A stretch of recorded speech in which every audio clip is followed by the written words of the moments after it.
Iniciamos Agenda Ciudadana, un espacio periodístico participativo en favor de la sociedad, conducido y dirigido por la periodista Bárbara Bloise. La cultura, la ciencia, sociedad, derechos humanos, la familia y la mujer tiene su Agenda Ciudadana. Bienvenidos.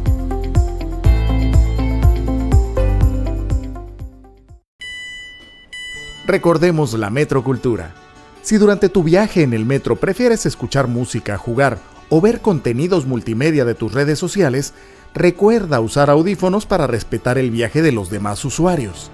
Seamos conscientes. Buenas tardes, bienvenidos a los sábados de Agenda Ciudadana. Mi nombre es Bárbara Bloise. Gracias por acompañarnos todos los sábados a las 2 de la tarde aquí en su emisora Radio Panamá 94.5 FM y a nivel nacional. Y por supuesto por el canal de YouTube Bárbara Bloise Comunicaciones. Los invito a suscribirse y a comunicarse con nosotros en directo. Y por supuesto, si quieren reportar sintonía, lo pueden hacer al 6673-5686. Nos encanta saber que usted nos está escuchando. Igual les doy la bienvenida a mis invitadas, mis distinguidas invitadas, mujeres que han sido seleccionadas en momentos importantes de sus vidas y que ellas han labrado un camino de éxitos y de compromiso social. Bienvenidas, gracias por estar con nosotros, profesora Migdalia Bustamante, Ivonne Atencio, Sara Omi, gracias por acompañarnos en este día, esta tarde maravillosa. ¿Cómo están? Bien, gracias, Bárbara, por la invitación y saludos a todas. Muy bien, gracias. Saludos, profesora Bárbara, y a todas nuestras colegas. Éxitos. Yes. Bueno, vamos de inmediato con nuestro primer segmento, recordándoles que pueden formar parte de esta conversación y de este encuentro maravilloso de mujeres. Estamos aquí en esta su Agenda Ciudadana. Vamos de inmediato al cambio y a la presentación de Líderes por Panamá. Bueno, Líderes por Panamá se complace en darle la bienvenida a Sara Omi, que está con nosotros, una destacada líder indígena en Verá, que se ha especializado en los derechos de las mujeres y jóvenes indígenas, y que al conocer la situación de otros pueblos indígenas de Panamá, también decidió estudiar Derecho y Ciencias Políticas, convirtiéndose en la primera mujer abogada indígena en Panamá que se especializa en el tema de derechos de las mujeres. Bueno, la revista Forbes la reconoció en su momento y la ha reconocido como defensora del pueblo Ipetí en Verá, del territorio colectivo de Alto Bayano. Y es presidente de la Coordinadora de Mujeres Líderes Territoriales de Mesoamérica. Y Omi pues está con nosotros para hablarnos de un evento que se acaba de dar, o que está en este momento en Cali, que tiene que ver precisamente con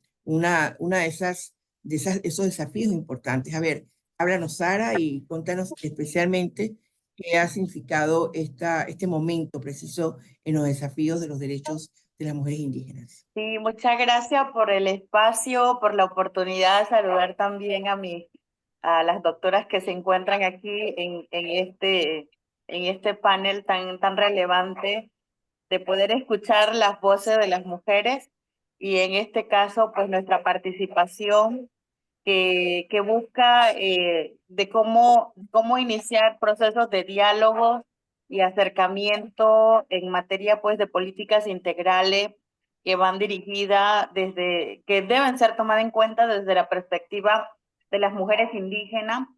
Y recientemente pues se está dando todo el desarrollo de la COP sobre biodiversidad en Cali.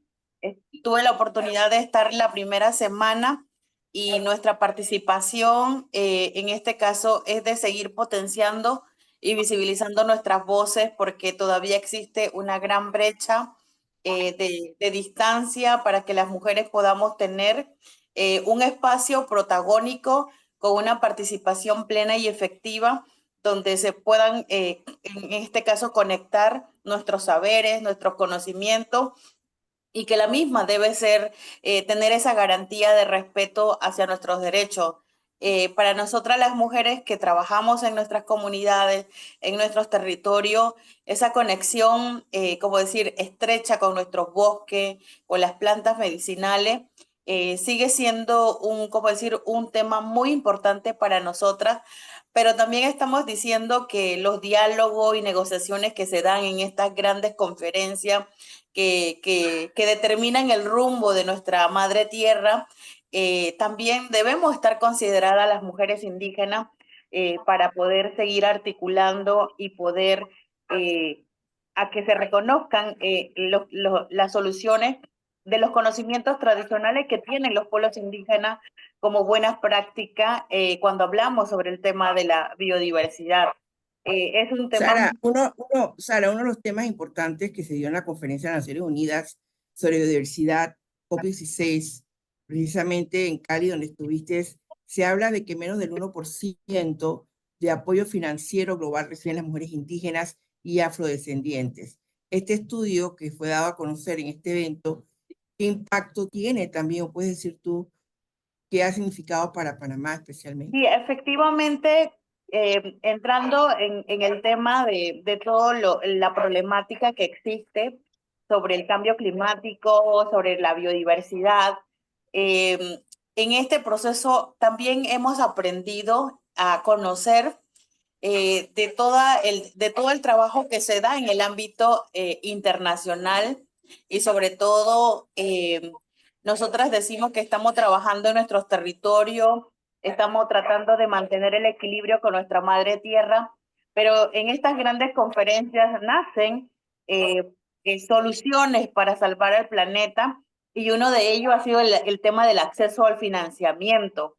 Pero cuando nos vamos dando cuenta de los estudios que desarrollan esta temática, resulta que menos del 2% está llegando a los territorios de pueblos indígenas donde hemos estado conservando, preservando milenariamente los conocimientos tradicionales, el equilibrio con nuestra madre tierra, pero que al final se deja de lado a los actores principales que han sido los pueblos indígenas y en este espacio recalcar que también representamos y estamos articulados en una alianza global de comunidades territoriales donde somos 5 organizaciones alrededor del mundo donde quedan los últimos bosques del planeta. Somos los pueblos indígenas, como decir, en materia de población, solo somos 5 millones de habitantes en el mundo, pero también conservamos el 80% de la biodiversidad del planeta. Y no es posible que no se puedan seguir, en este caso, garantizando el acceso territorial.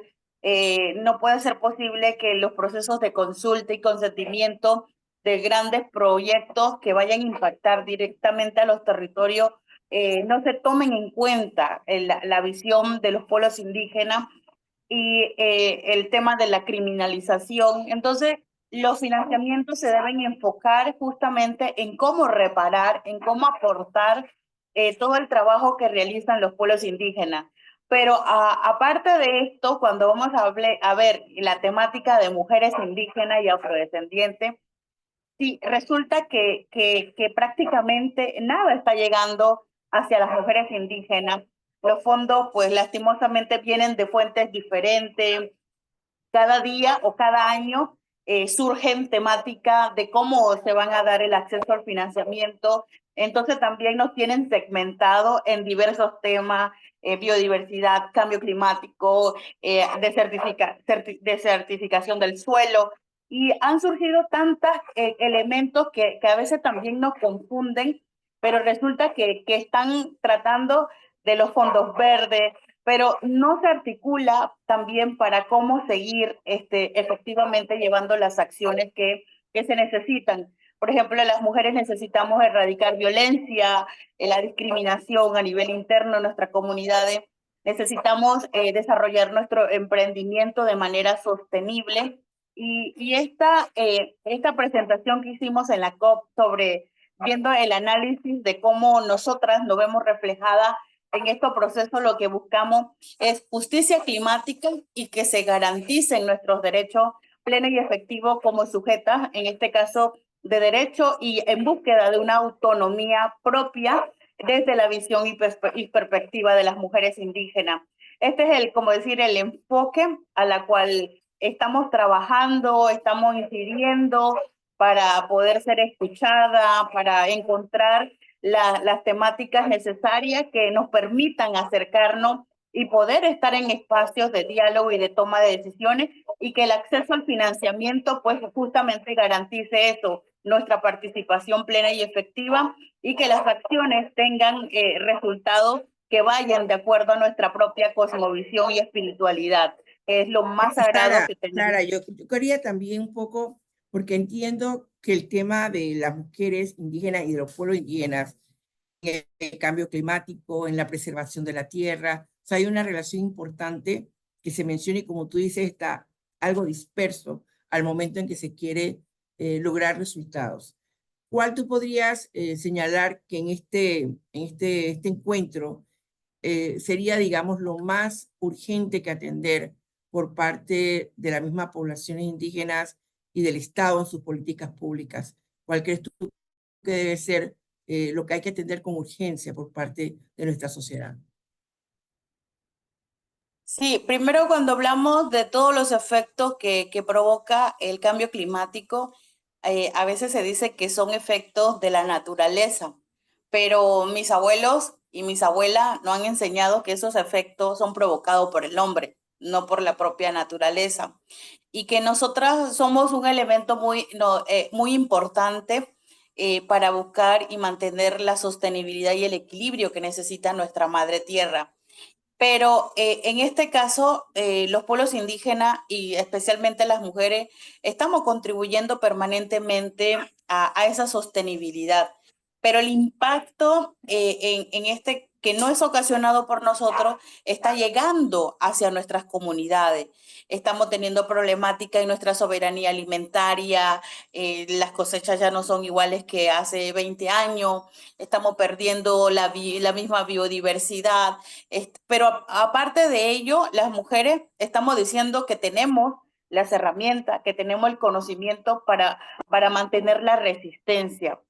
Y aquí lo que necesitamos es justamente cómo avanzar, cómo vincularnos para poder crear políticas que nos permitan justamente fortalecer esas capacidades que tienen las mujeres. Uno de los temas que es necesario en el caso desde la visión de los pueblos indígenas es que, por ejemplo, el acceso al financiamiento, un ejemplo de ello, tiene que llegar hacia los territorios, pero también de manera sostenible, y es aquí donde tenemos que hablar del empoderamiento económico de las mujeres, como un mecanismo de cómo erradicar las brechas de desigualdades que existe a nivel de los pueblos indígenas, que tenemos todos los elementos, las herramientas, el conocimiento para poder hacerlo, pero es aquí donde se necesita siempre los aliados estratégicos que nos permitamos entender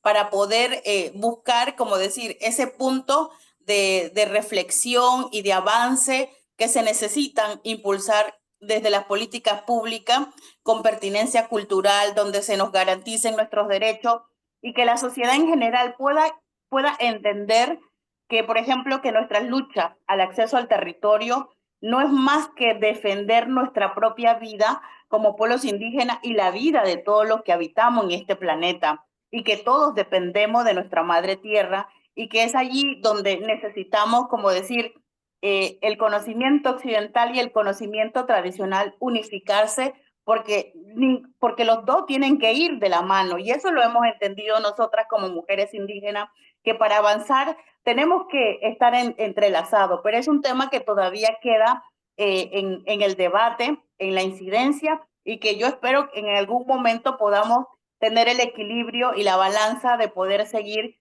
buscando esas alternativas de manera en conjunta, y que no nos veamos aislados, en este caso, de nuestra propia situación. Y queremos salir hacia adelante, salir de las estadísticas de la pobreza y la vulneración como mujeres indígenas.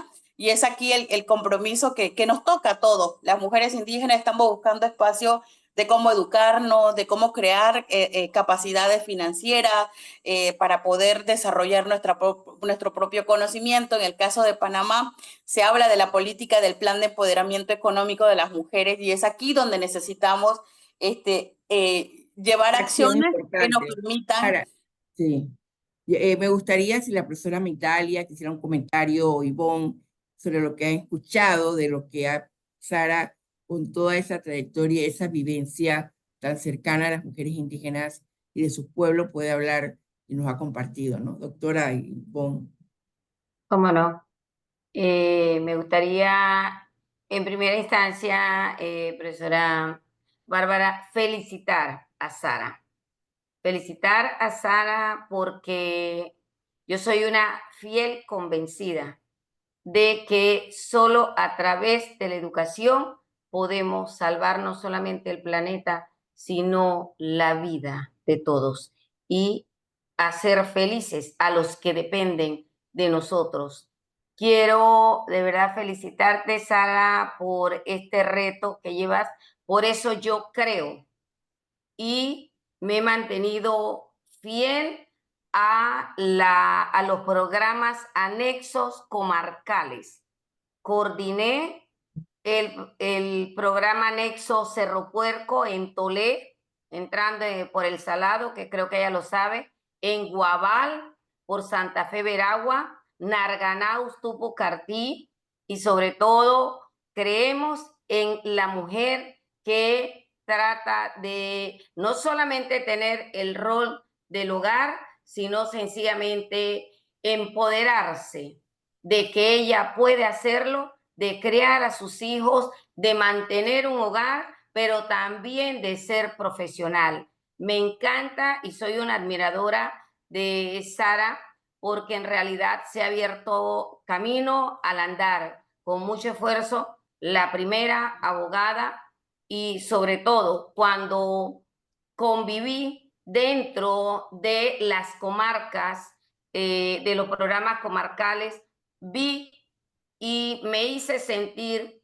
y también las admiré una vez más porque son sumamente inteligentes y aplicadas, con ansias de aprender y de abrirse camino al andar. Sé que la felicito. Te felicito, profesora Bárbara, porque en realidad este es un tema que me apasiona y una vez más creo en la educación comarcal. Debemos llevar la educación como es, por lo menos hablo de la mía, la Facultad de Ciencias de la Educación de la Universidad de Panamá y como decana era una de las primeras que llegaba los fines de semana y hasta que el domingo en la tarde no regresaban todos mis profesores, estábamos nosotros muy pendientes de todos.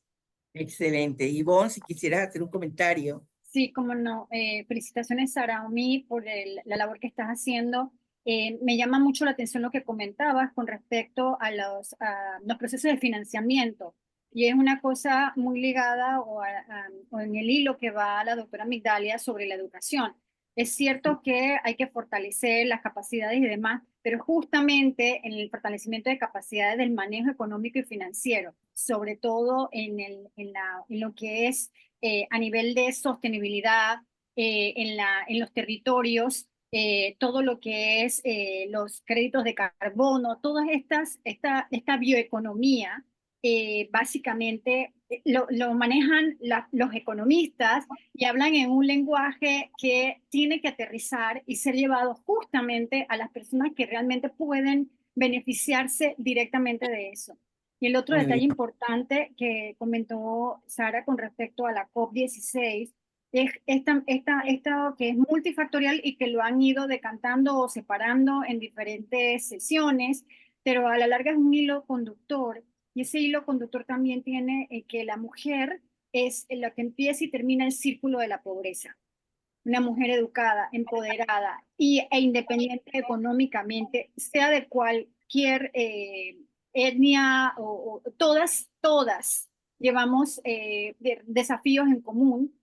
Claro que las brechas dependiendo en qué áreas estemos, son mayores, pero el hilo común de la independencia económica y que seamos educadas o que tengamos las herramientas necesarias para nuestra independencia económica y poder sacar adelante negocios y de manera sostenible la De los economía. emprendimientos. Exacta. Claro. Exactamente, ser emprendedores. Eso no venimos con esa mentalidad en la educación. Entonces, creo que es un desafío importante y de verdad, Sara, el trabajo que haces, chapeau, como dicen los franceses. Felicitaciones. Bueno, Sara, para terminar, si quieres, pues, algunos comentarios finales.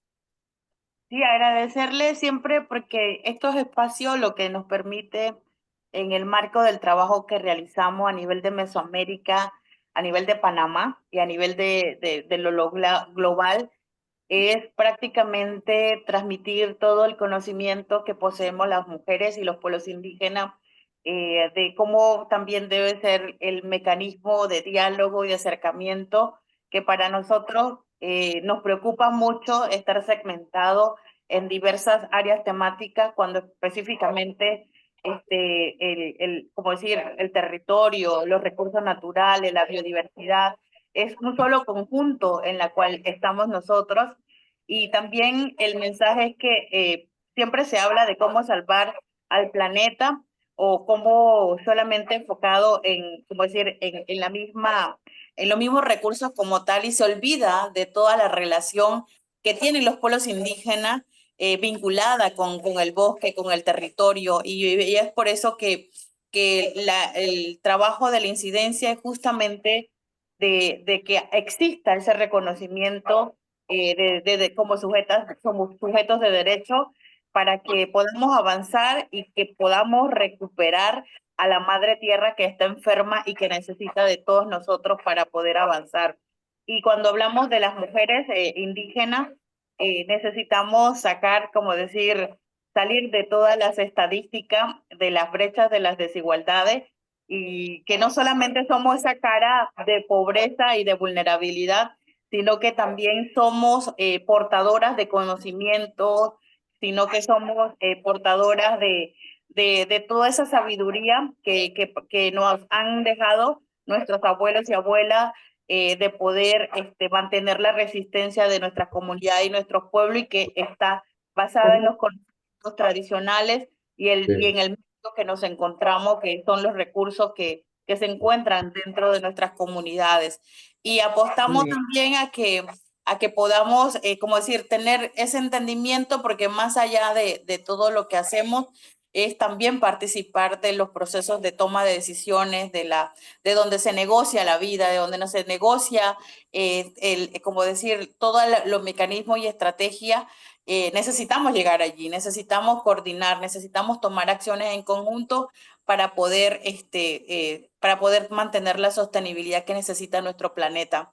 Y sin ninguno de nosotros, pues no va a ser posible este alcance. Y esperamos, porque no existe otro plan B para poder mudarnos y encontrar una nueva casa. Esta es la única que tenemos, y muchos de los liderazgos han dicho que la tierra se regenera, pero el ser humano no. Entonces, en este caso, nosotros tenemos una tarea importantísima de poder seguir estableciendo estrategias, reflexiones, diálogo, para poder encontrar el equilibrio que necesita nuestra madre tierra. Así que muchísimas gracias por el espacio. Bueno, muy bien. Sara, gracias a ti por compartir tus experiencias, tus perspectivas con nosotras y darnos esta posibilidad interesante. Nos sentimos orgullosas de que nos representes en todos estos escenarios internacionales como una mujer indígena con integridad, con dignidad y sobre todo con deseos de apoyar y de lograr que se respeten los derechos humanos de las mujeres indígenas, y en este caso también las afrodescendientes. Vamos a un cambio y continúas con nosotros, Sara. Ahora vamos a otros temas y escuchemos a nuestros patrocinadores, aquellos que hacen posible que Agenda Ciudadana llegue a sus hogares. Ya regresamos. Usted tiene una cita todos los sábados de 2 a 3 de la tarde con Agenda Ciudadana, periodismo participativo en la sociedad, bajo la dirección de la periodista Bárbara Bloise, solo por Radio Panamá.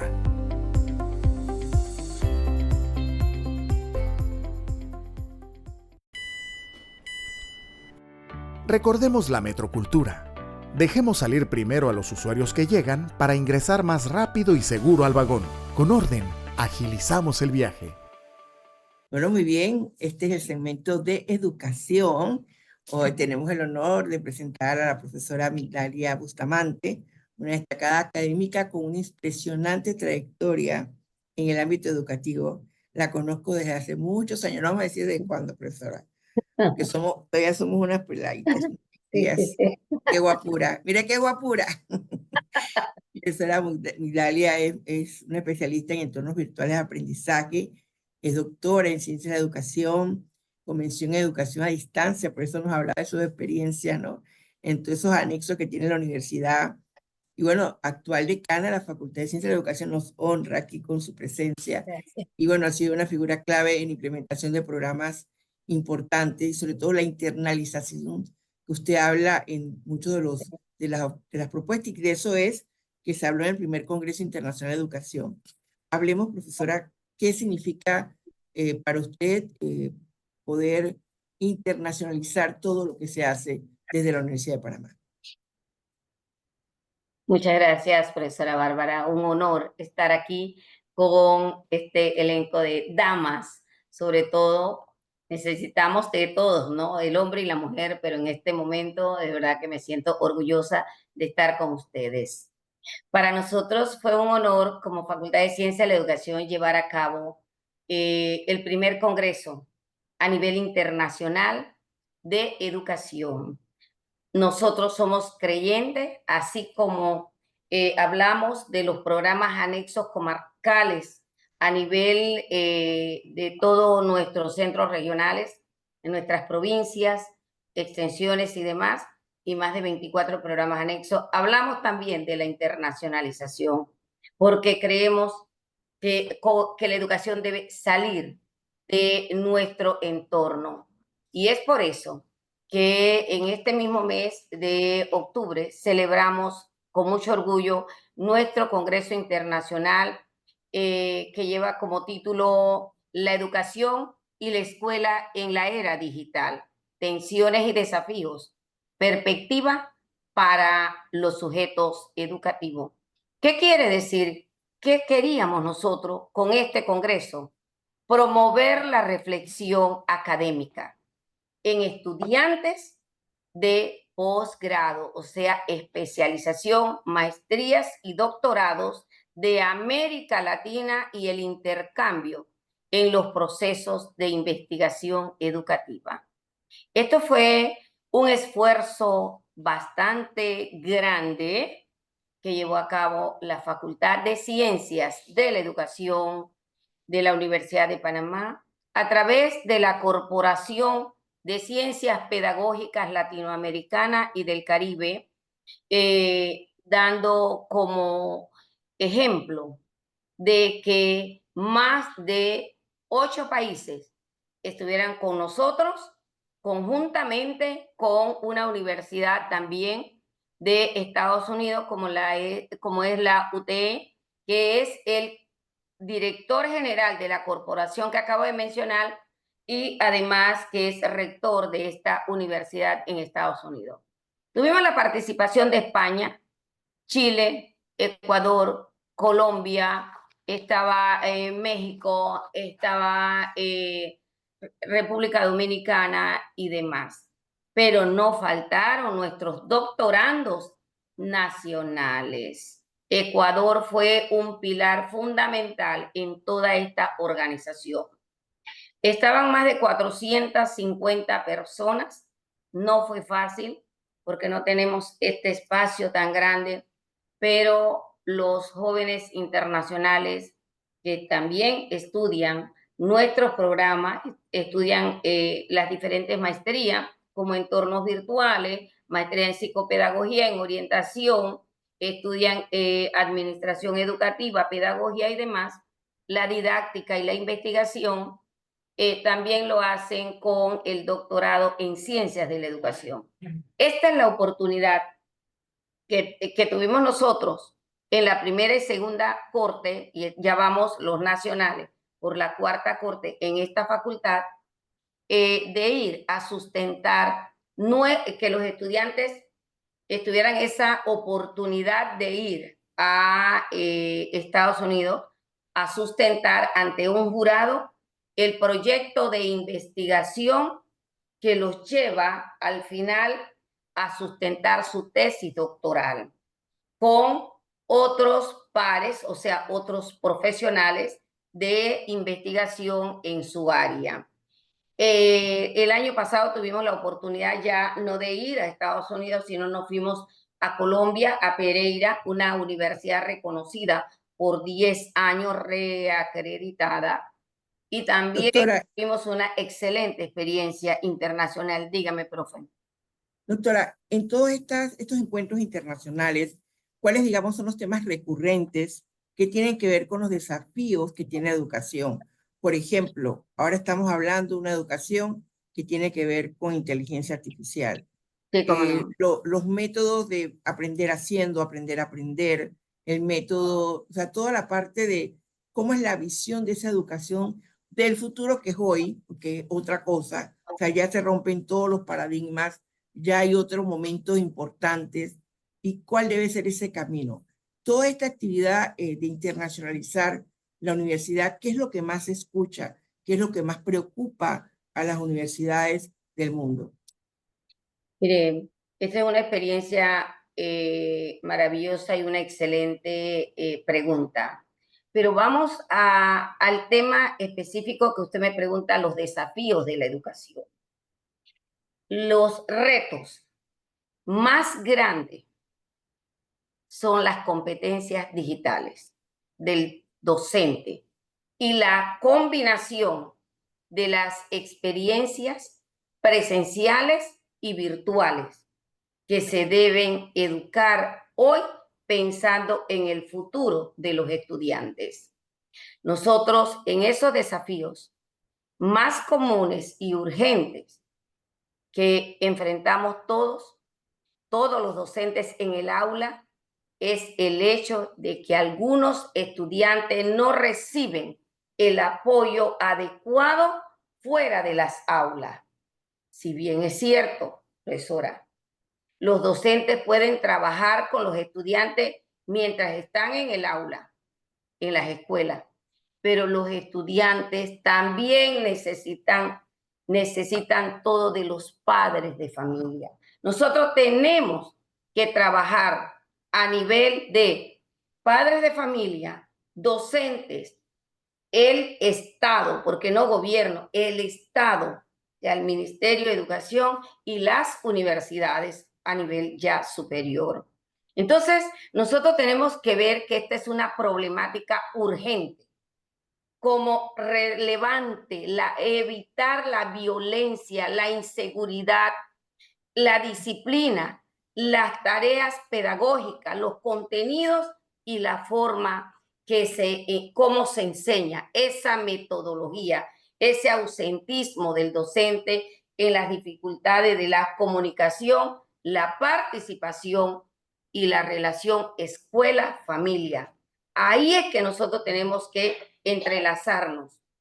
Es exactamente lo que dijo Sari. Mira hasta dónde ella ha ido. Nosotros lo que hemos tratado de llevar es a nuestros estudiantes de doctorado a otros países con otros profesionales sin desmejorar y sin echar a un ladito a nuestros nacionales.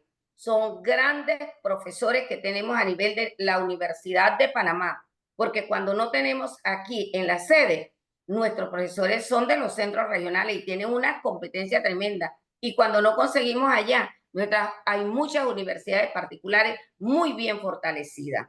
Entonces nosotros tenemos que identificar y hacer un enlace muy, muy bueno y mantener el contacto con el Ministerio de Educación, con el Ministerio de la Mujer, con el Ministerio y sobre todo la seguridad.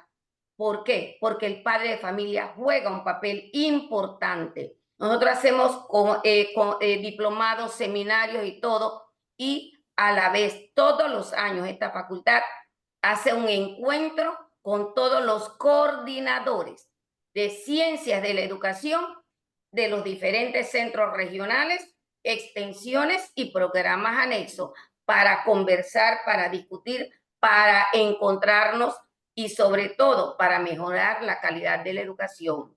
Profesora, en ese sentido, Ajá.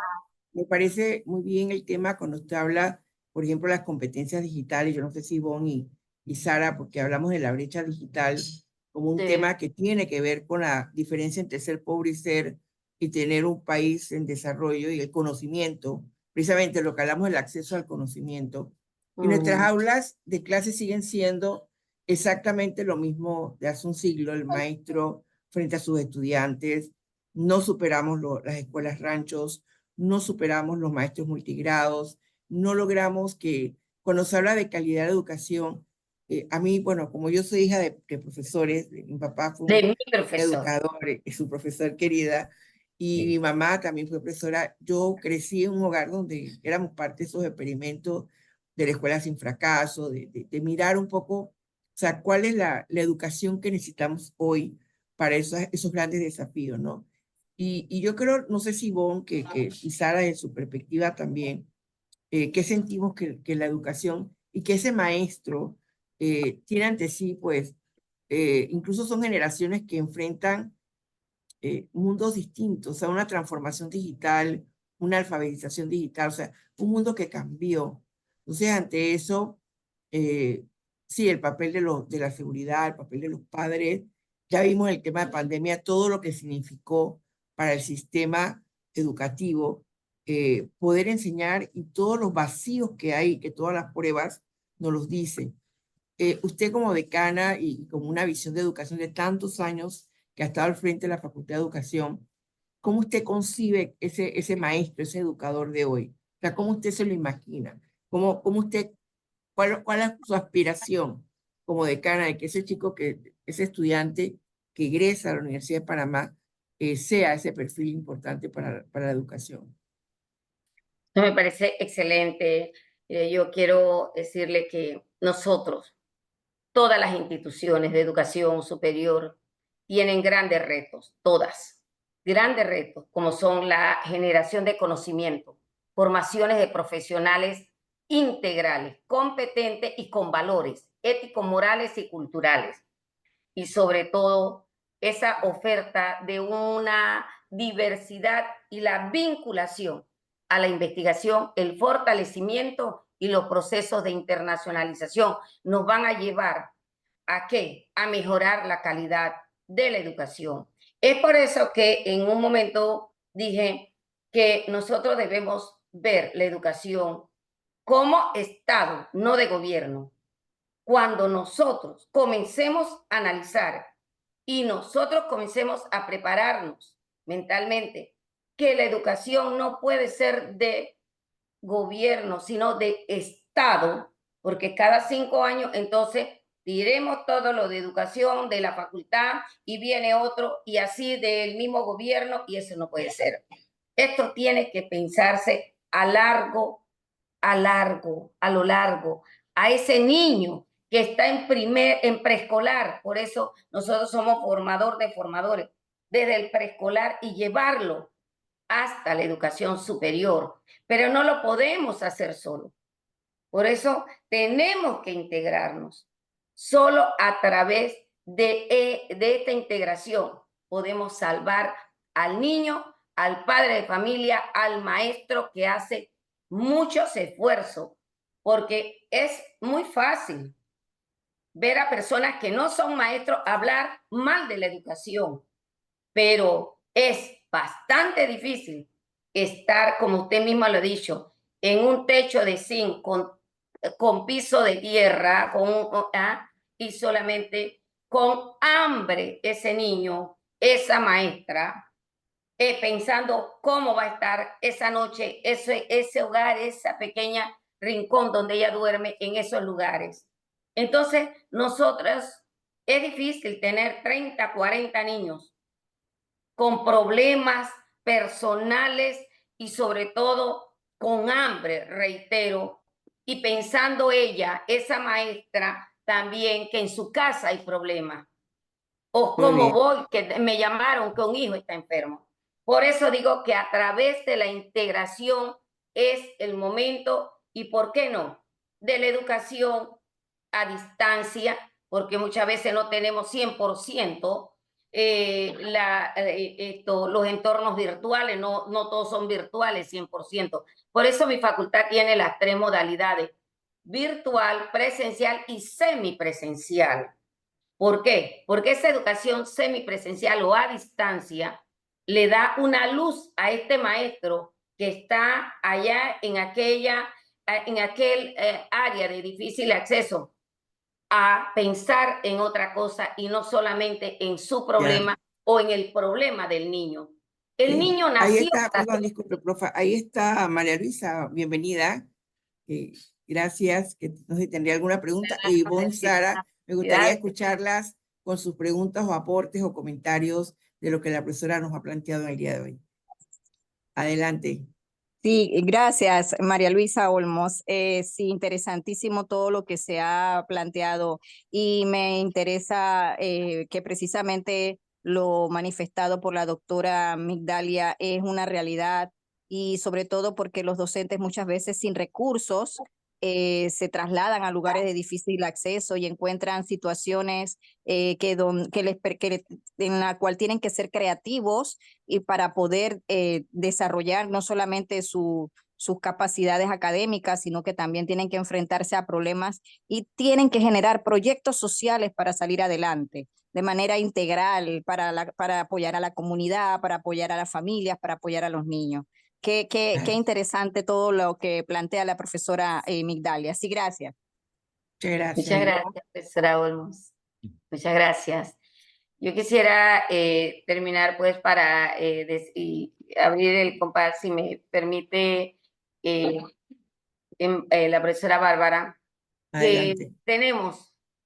Tenemos que pensar, por lo menos en este es una ventana a la mujer, a la madre, a la maestra, a la profesora, ¿por qué no al sistema?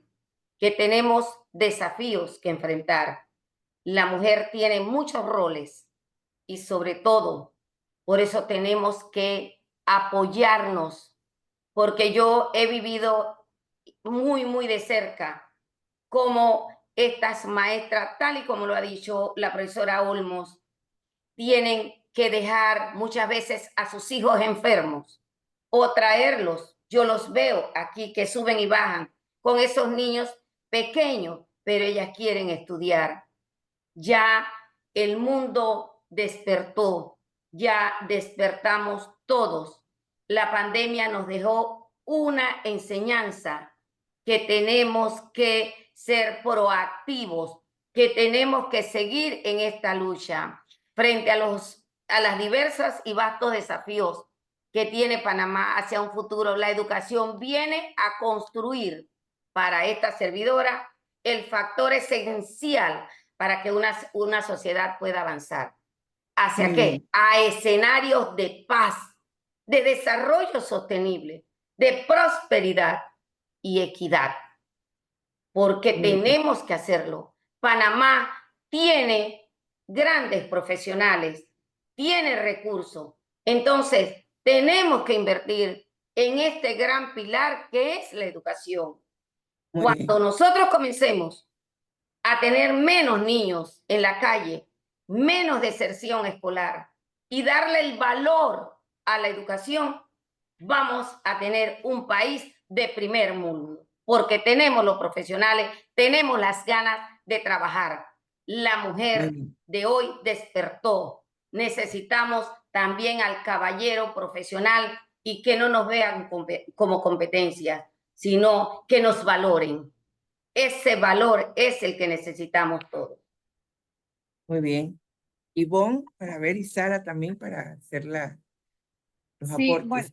Bueno, básicamente soy docente también como la profesora Migdalia, pero mi área es en medicina, las ciencias. Desde luego, no soy docente de formación, soy una profesional de la ciencia de la salud que ha tomado herramientas para dar docencia, Pero sin lugar a dudas, cada día lo que nosotros estamos observando más es esa brecha generacional que también tiene un detalle importante en la comunicación.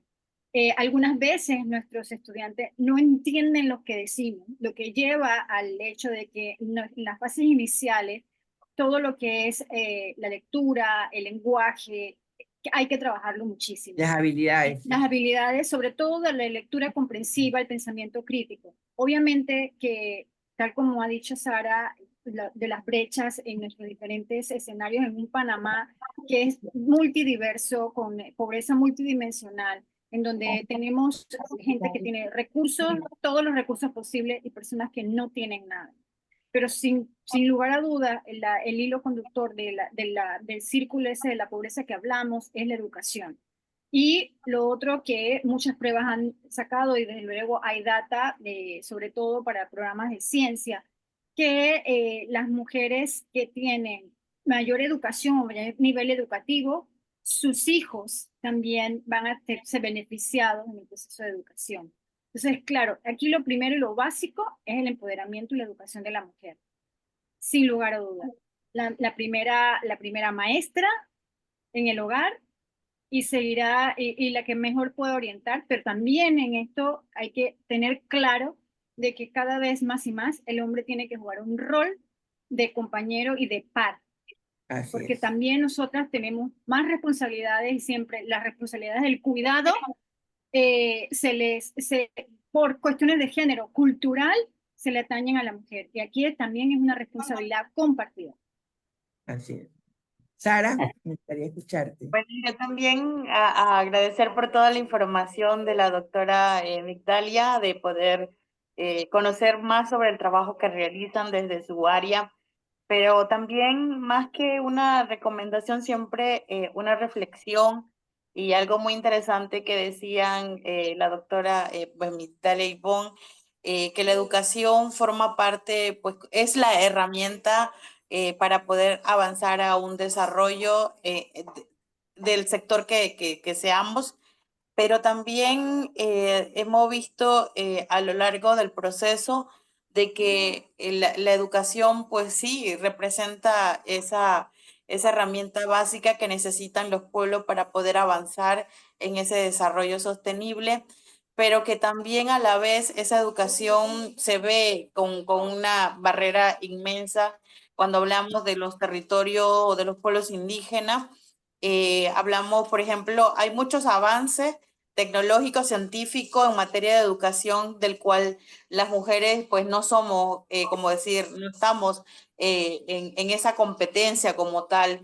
Y más que eso, pues una reflexión que hemos estado desarrollando en el marco del plan de empoderamiento económico de las mujeres indígenas, es cuando por ejemplo, y es algo, un mensaje que siempre lo menciono, por ejemplo, que muchas de las niñas indígenas necesitan educarse. Ha cambiado también mucho el panorama también desde la visión cultural, que todo se excusaba porque la cultura permitía a no avanzar a las niñas y a los niños, sobre todo a las niñas que éramos la que no éramos, éramos las menos favorecidas en nuestros territorios, pero que hoy día también, por ejemplo, lo que decía la licenciada Bárbara, en cuanto a las aulas rancho, los programas multigrado, que todavía existen, por ejemplo, y yo salí de una escuela multigrado y es aquí donde quiero transmitirle el mensaje que las políticas o los mecanismos deben cambiar para que una mujer indígena, una niña indígena tenga acceso a información, a educarse o competir. Por ejemplo, cuando hablamos de competencia de excelencia, no es que queremos que nos los den fácilmente también a las mujeres indígenas o a los pueblos indígenas como tal, sino que no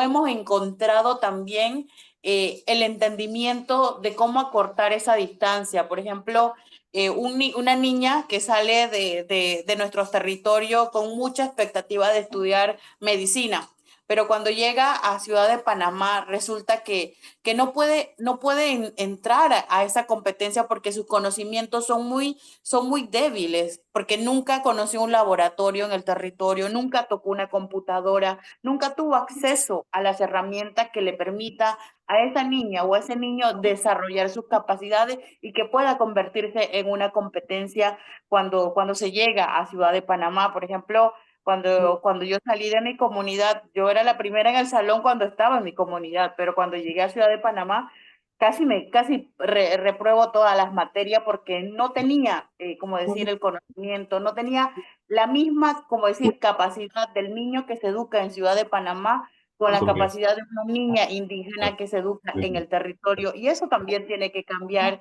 Y yo siento que es oportuno de poder seguir dialogando y conocer más y cómo vamos a cortar la brecha digital cuando todavía en los territorios no hay luz eléctrica, cuando no hay, o sea, hay tantos Hay internet, elementos no hay nada, sí. hay ¿Cómo no? muchos como decir, vacíos, elementos que todavía necesitamos seguir dialogando y reflexionando para buscar, como decir, ese punto de equilibrio que yo siempre digo que necesitamos, como decir, para empoderarnos, sobre todo como mujeres indígenas en el territorio donde está toda la capacidad, pero las herramientas de la educación es Así clave es. para poder mantener la Bueno, sostenibilidad aquí de el tema de educación sigue siendo el centro de todo, doctora, del desarrollo, de la realización como seres humanos, de la educación inclusiva, incluso para las personas con discapacidad.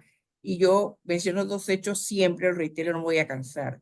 Malala, Premio Nobel de la Paz, una niña que dice que dame un lápiz, un maestro, un cuaderno, y voy a conquistar el mundo, voy a transformar el mundo. Y lo que le costó y lo que ha sido un símbolo para todos y para todos nuestros pueblos, ¿no? Malala hay que estudiarla y hay que hablarle a nuestras niñas. Y bueno, Clara González Beringhen, que será siempre una referencia como la primera mujer que estudia Derecho, que no podía estudiar en una universidad, que tuvo que vestirse prácticamente de hombre para poder estar en una clase, que cuando termina su carrera le dicen es que tampoco puede ejercer. Y hoy pues tenemos una decana mujer, orgullosamente, que está en la Facultad de Educación. Tenemos muchas preguntas. Yo me quedo con las ganas que usted nos hable, y no va a ser ahora, va a ser después, de medirnos, de prisa o no prisa, PISA se llama la prueba no, la PISA o no PISA. Tenemos que medirnos si la educación virtual o la educación presencial, de esas habilidades blandas, también para enfrentar la vida, todo el tema de la salud mental, que está siendo un golpe bajo para nuestros jóvenes y niños después de la pandemia, ¿verdad? Sí. Todo aquello de saber el valor del maestro, o sea, qué maestro, yo le decía, el maestro, ¿cómo hacemos, Ivonne, para tener todo el tema de la inteligencia artificial, la transformación, la ciencia, la investigación, y que el maestro siga siendo humano? O sea, ese maestro que se entrega, lo que decía María Luisa, ¿no? ¿Cuántas maestras suman y son incluso tutoras, acudientes de los niños porque sus padres no están ausentes? O son familias desintegradas que tienen que ver cómo, ¿no? Entonces, como usted dice, la alimentación, la seguridad, el saber que el papel que juegan el entorno familiar para que un joven pueda lograr sus metas. Pareciera, bueno, tal vez eso no es una prioridad, es que tiene que ver con los temas que al final los jóvenes que viven, sobre todo en pobreza, y quieren que la educación sea su camino, un tema que está presente. Así es que le agradezco mucho, profesora. No sé si quiere darnos unas últimas, después de este círculo de comentarios, para continuar pues con el siguiente segmento con Ciencia en Panamá. Cómo no, gracias. Le agradezco a ambas colegas, bueno, a todos ustedes, las preguntas o las reflexiones que hemos hecho, porque es cierto, Sara, nosotros tenemos que ver, y ha cambiado un poco la cultura, porque también cuando nos metemos dentro de las áreas de difícil acceso, a veces el maestro se ve imposibilitado por la cultura, ¿no? Pero debemos respetarla y tenemos que seguir adelante. Y sobre todo, nosotros lo que tenemos es que, y hacia allá vamos y tratamos con las diferentes carreras que tiene la Facultad de Ciencia de la Educación, sus maestrías y doctorados, y sobre todo la licenciatura. Ahora que usted menciona, nosotros tenemos ya aprobada la educación especial con enfoque inclusivo, que es la que vamos a abrir ahora en el 2025, ya está aprobada, porque también hay que darle la oportunidad a esos seres tan hermosos que a veces tienen una limitación y Una ya discapacidad. antes, exactamente, una incapacidad, pero sencillamente antes lo apartaban, ya no. Ahora nosotros lo queremos, esa inclusividad, y es por eso nuestra carrera. Además, hay que ser un poquito más humano, porque hay carreras muy frías, muy duras, y sobre todo, por más que un profesor conozca de su especialidad, necesita la parte humanística, porque tal vez, no porque yo estudio una carrera X, no tengo problemas. ¿Ah? Sencillamente nadie sabe quién está detrás de la pantalla, Bien. detrás de ese hogar. Por eso nosotros a varias facultades, a varios centros regionales, extensiones y a otras universidades nos Bueno, invitan y mandamos para que llevemos esa voz de la humanidad, o sea, la metodología, porque uno puede tener mucho conocimiento de un área específica, pero no pero ¿qué sabe pasa con la compartirlo. metodología? Entonces, Muy bien, nos meten a todos así o nos señalan a todos. Que Dios muy nos bien. ampare y sobre todo que en realidad este es el tipo de programas que el país necesita, y no porque me ha invitado, sino que nosotros tenemos que llevar esa voz de mujer, de hombre, de maestro. Yo recuerdo, y hace poco lo mencionaba, a mi profesor Blas Bloise. Decía, no tienen que ir a comprar el libro, yo les voy a dar aquí las copias y no tienen que pagármela. Y él tenía las copias y nos las entregaba. Ese es un maestro que no sabía que tal vez esta joven estudiante que iniciaba la universidad no tenía para regresar, o tenía para regresar y no para comer. Y él nos No para sacar la copia de la... copia, Así es. exactamente. Así que Bueno, tengo hermoso recuerdo del profesor Blas Loisi. sí. Gracias, muchas gracias, profesora doctora Mitalia, por esta oportunidad que nos da y poder compartir sus experiencias y su visión de la educación de hoy. Bueno, vamos a un cambio y regresamos, no se vayan, ustedes tampoco, con nuestro tema, nuestra última invitada de la tarde de hoy. Adelante. Bueno, hoy en nuestro segmento de Ciencia en Panamá, que son unos aliados estratégicos de Agenda Ciudadana desde hace más de 5 años, ¿verdad, Ivonne? Hace mucho tiempo, y estamos comprometidos con la ciencia y la tecnología y la innovación. Y la doctora Ivonne Torres Artencio, que es una destacada científica académica panameña, que efectivamente es licenciada en farmacia de la Universidad de Panamá, con una maestría en ciencias biomédicas, con especialización en farmacología y un doctorado en farmacología por la Universidad Autónoma de Barcelona. Es directora del Departamento de Farmacología de la Facultad de Medicina, ¿así es verdad? Correcto, así es. Y es, nuevamente, ha sido reelecta como presidenta de Ciencia en Panamá, junto con otros distinguidos científicos panameños que buscan precisamente hacer de la ciencia, ¿para qué sirve la ciencia? Y que lo puedan sentir todos los panameños y las panameñas, y que entendamos que invertir en ciencia y tecnología tiene pues una importancia para el desarrollo sostenible, para la transferencia del conocimiento. Ivonne, bienvenida. Gracias por estar aquí y por compartir este día con estas distinguidas panameñas también. ¿Cuáles esos aportes de Ciencia en Panamá? Háblanos para los que no conocen lo que hace Ciencia en Panamá, exactamente cuáles han sido esos aportes significativos. Sí, gracias Bárbara, como siempre apoyando a la Fundación Hoy Día, que nació como un movimiento en el 2016, justamente Senacid hace más de 20 años empezó un programa importante de becas de maestría y doctorado a una cantidad importante de científicos que se fueron a especializar y regresaban. Justo en ese momento que iban regresando una gran cantidad de científicos en las diferentes áreas, nos encontrábamos con un país que estaba invirtiendo poco y iba justamente como ahora que se está dando las discusiones del presupuesto, recortaban justamente en la institución que gestiona, que es Senacid.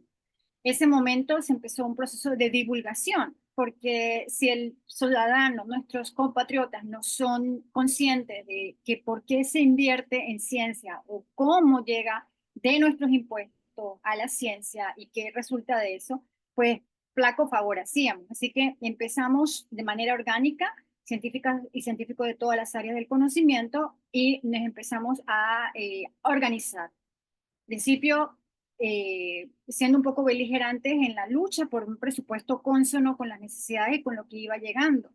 Pero también después, viendo las necesidades de la divulgación científica, la popularización de la ciencia, la comunicación científica y el asesoramiento en la toma de decisiones basadas en evidencia a los tomadores de decisiones en políticas públicas.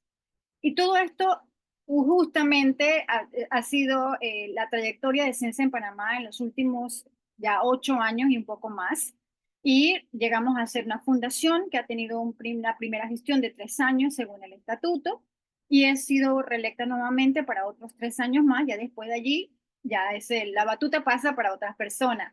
Pero el detalle aquí es sobre todo que en este caminar hemos conseguido tener alianzas estratégicas tal como con ustedes en Agenda Ciudadana y con otras instituciones que han permitido que el mensaje se multiplique a través de los medios de comunicación, también con comunicados, sobre todo en momentos muy importantes, con diferentes temas que van desde problemas ambientales, problemas de salud.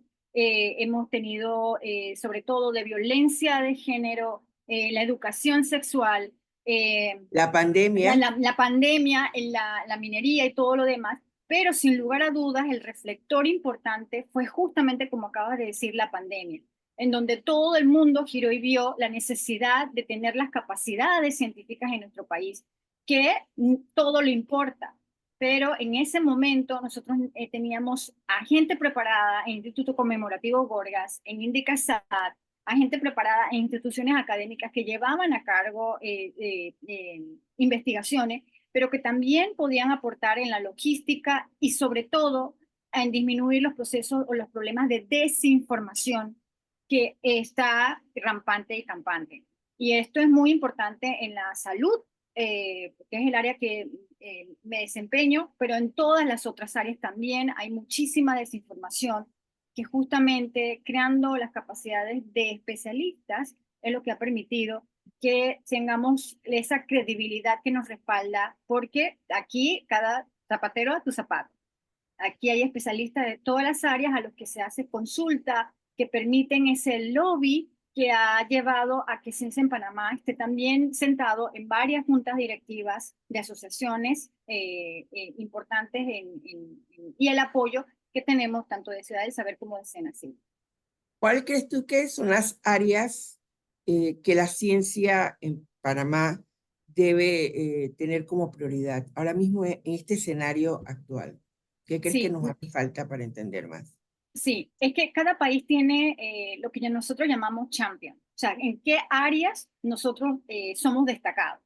Panamá es un país que tiene una biodiversidad importantísima, tiene un centro logístico que hay que desarrollar, tiene desafíos en lo que es la salud pública en muchos aspectos, también desafíos en lo que es el cambio climático, en lo que son problemas de contaminación, en la calidad de aire.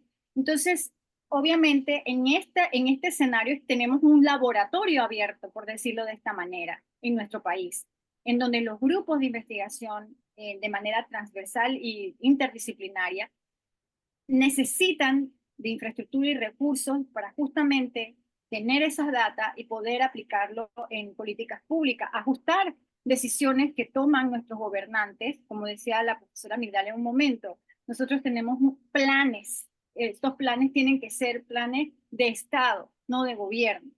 O sea, ¿dónde vamos? ¿Dónde Panamá se tiene que desarrollar?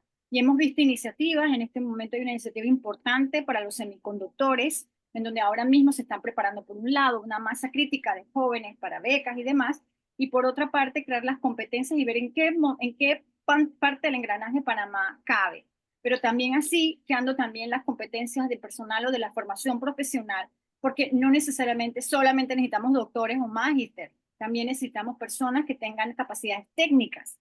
Entonces, todo este engranaje es súper importante y la creación o la financiación también de maestrías y doctorados locales que tengan los recursos para investigación. Y esa investigación sale de nuestros laboratorios, que nos apropia también, porque la colaboración con países extranjeros, con potencias que vienen a hacer estudios y son ellos los que se llevan la autoría. Hoy día ya eso no sucede así. Hoy día nosotros tenemos una masa crítica de científicas y científicos que también están dando y aportando desde el país al mundo. Ahora, en esta agenda ciudadana científica, ¿qué papel juega el ciudadano? ¿Qué ustedes creen que sería importante contar con ese sector para lograr que la ciencia pueda continuar con su papel? Hay una cosa importante en nuestro país, es que algunas veces depende de la moda. El ciudadano pone atención a las cosas dependiendo de cuál es el escándalo o lo que está de moda en el momento, tristemente. Realmente las últimas elecciones demostraron que se está cambiando el paradigma, que estamos ante una situación en donde nuestros tomadores de decisiones tienen que comprender lo que la ciudadanía requiere, necesita y hacia dónde vamos. Así que lo que más nosotros buscamos en el ciudadano, aparte de por eso la divulgación y la sensibilización y la popularización de la ciencia, es que ellos vean en que cada una de nuestras actividades tiene detrás años de investigación, tiene detrás conocimiento científico y que nosotros como país somos diferentes a lo que hay en el norte del continente, en el sur del continente o al otro lado del charco. Por lo tanto, nosotros tenemos que empoderar esa ciencia a nivel nacional y generar esas capacidades. Así que lo que más que nada, y eso también tiene un aspecto importante en la educación, porque esa concientización desde muy pequeños en el papel de las ciencias en general, y cuando hablamos de las ciencias en general, están las ciencias sociales, están las ciencias naturales, están las ciencias de biomedicina, las áreas de ingeniería y matemática. O sea que estamos hablando de todo. Ajá, todo está totalmente conectado.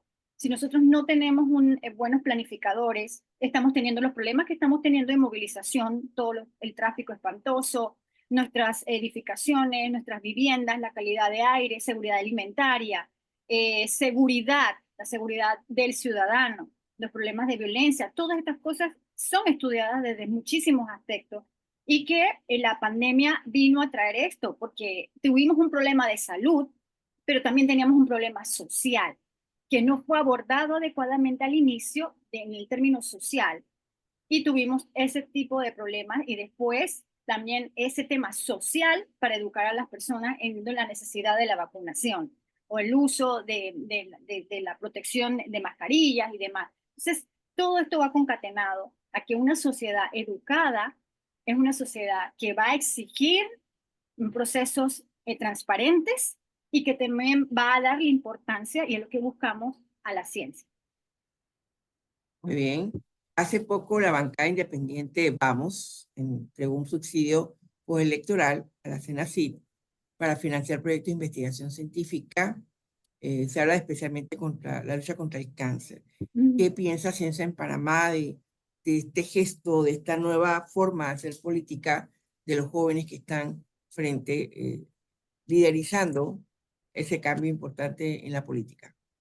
Sí, definitivamente es un hecho sin precedentes. Desde Ciencia en Panamá, es más, miembros estuvieron asesorando cómo era la manera, porque tú sabes bien que hay leyes que determinan cómo se debe utilizar ese subsidio y qué está permitido y qué no está permitido. Y la manera que encontraron desde el movimiento Vamos fue, bueno, vamos entonces a donar en investigación. ¿Y qué otra institución mejor que la Secretaría Nacional de Ciencia y Tecnología, con la credibilidad que tiene y que ha repetido en el mando o en la dirección gestora el doctor Eduardo Ortega? Para nosotros ha sido realmente un gesto maravilloso, pero esto también quiere decir una madurez como ciudadanía y como sociedad. En países de alto inversión en ciencia, justamente son el recurso privado el que financia investigaciones en ciencia. Justamente el porcentaje, el Igualito Estado, que Panamá. ajá, el Estado invierte un porcentaje, pero el otro gran inversor son a nivel de empresa privada. De empresas autónomas. privadas como tal. Ajá, empresas, grandes corporaciones. Tienen tanto dinero que entonces tienen programas filantrópicos y así que vemos la Fundación Bill y Melinda Gates y otras cosas. Entonces, realmente ver esto de cómo el subsidio electoral mancomunado genera un monto de unos 6 millones de dólares que van a ser utilizados en investigaciones de todo tipo ligadas al cáncer. ¿Por qué? Porque en nuestro país nosotros necesitamos saber epidemiología, cuáles son las causas de los cánceres, cómo se trata, si los tratamientos que son aprobados por organismos internacionales realmente trabajan en nuestro país, en nuestra población, que es única. Y eso no lo sabemos, tenemos poca información. Y te lo digo porque nosotros en este momento tenemos cortes de maestría en donde están haciendo investigación o desarrollo de sus tesis justamente viendo biomarcadores, muy especialmente en nuestra población, ya sean leucemias, gliomas y demás. Entonces, este gesto y el foco que se le va a dar en las convocatorias que van a ser públicas y que van a ser transparentes, definitivamente que desde nuestro punto de vista ha sido algo, es un gesto súper maravilloso. Para aquellos interesados en formar parte de las actividades de Ciencia en Panamá, ¿qué tienen que hacer? ¿Qué sí se va a mantener? ¿Qué tienes como planes en esta nuevo periodo frente a la organización? Sí, gracias. Nosotros tenemos nuestra página web que es www.cienciaenpanamá.org. Allí están toda nuestra información y si quieren formar parte, también tenemos registro de las personas que se quieran formar parte, que tenemos diferentes grupos de trabajo.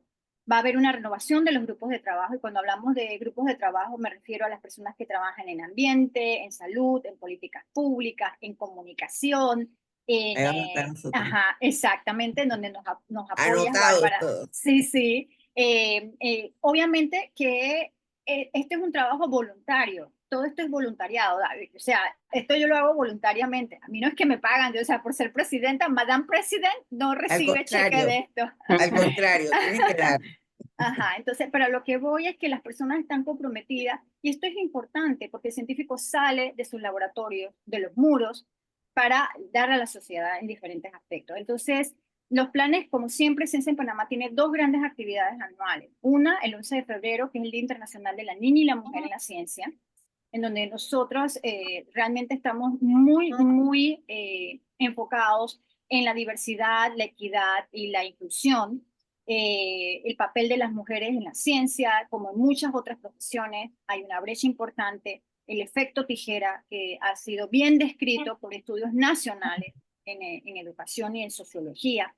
También tenemos la Marcha por la Ciencia, que se hace usualmente en el mes de abril, para justamente entregarle a la población a través de una feria importante de ciencia, de manera jovial, qué es lo que hacen los científicos en nuestro país y cuál es nuestra petición, por decirlo de esta manera, que siempre ha sido más dinero para la ciencia, que justamente este año hemos tenido la aprobación en primer debate de un proyecto de ley de poder alcanzar hasta un 1% de inversión del Producto Interno Bruto en ciencia, tecnología e innovación. Y lo otro, que los tomadores de decisiones permitan tener la evidencia científica para poder tomar esas decisiones adecuadamente y no tomar decisiones a la ligera. Bueno, ahí vale el Esas son las cosas. reconocimiento para el diputado Jorge Blois, ¿no? Exactamente. No sé de quién será sobrino, ¿no? No sé, ¿tendrá algo que ver conmigo o no? Sí, sí. Orgullosamente. Ajá, exactamente. Esta nueva generación de jóvenes de manos. Sí, exactamente. El diputado Bloise, como candidato, estuvo también rodeándose de muchísima asesoría. Y eso es lo importante. Y también hemos tenido acercamientos de la bancada Vamos que quieren tener contacto con científicos y científicas para las diferentes Como áreas, asesores, deben ser los es como asesores asesores. principales de todas las decisiones Sí, de los diputados, por y eso Dios. es parte de la Es diplomacia así. científica y eso es parte de Así lo que es. hacen en otras latitudes. En España hay los científicos en el Congreso. Ellos tienen Un científicos que espacio importante. un espacio importante que generan proyectos de ley que no son de un día para otro, son Claro. proyectos que se generan en periodos y usualmente ellos pueden generar políticas en un año, 2 o 3 políticas, pero son políticas súper transversales. De energía, ellos consultan a todo el mundo que tiene que ver con energía, de bioeconomía, de informática, de educación. Entonces, creo que en este periodo legislativo, sin lugar a duda, el cambio, Ojalá que se pueda, ¿no? el game changer ha sido esta bancada independiente y la forma en que se conduce del asesoramiento, no de llenar botellas, sino de asesoramiento, es importante Marca la y diferencia. marca la diferencia. Doctora Migdalia y Sara, por favor, ahora para que ustedes pues opinen sobre lo que han escuchado de Ivonne también en la tarde de hoy. Bueno, primeramente quiero felicitarla, conozco a mi colega y los aportes que da. La Facultad de Ciencia de la Educación necesita del apoyo, porque en realidad nosotros, CENACYT, en los últimos años sí miró hacia la investigación humanística, pero muy poco. Es más, nosotros a través de doctor Ortega y la profesora Mariana León, tenemos una estudiante de preescolar, licenciada, Sigma Lambda y ahora en profesorado, ahora mismo en Chile, estudiando y casualmente está presentando la parte curricular de ese niño en nuestra universidad.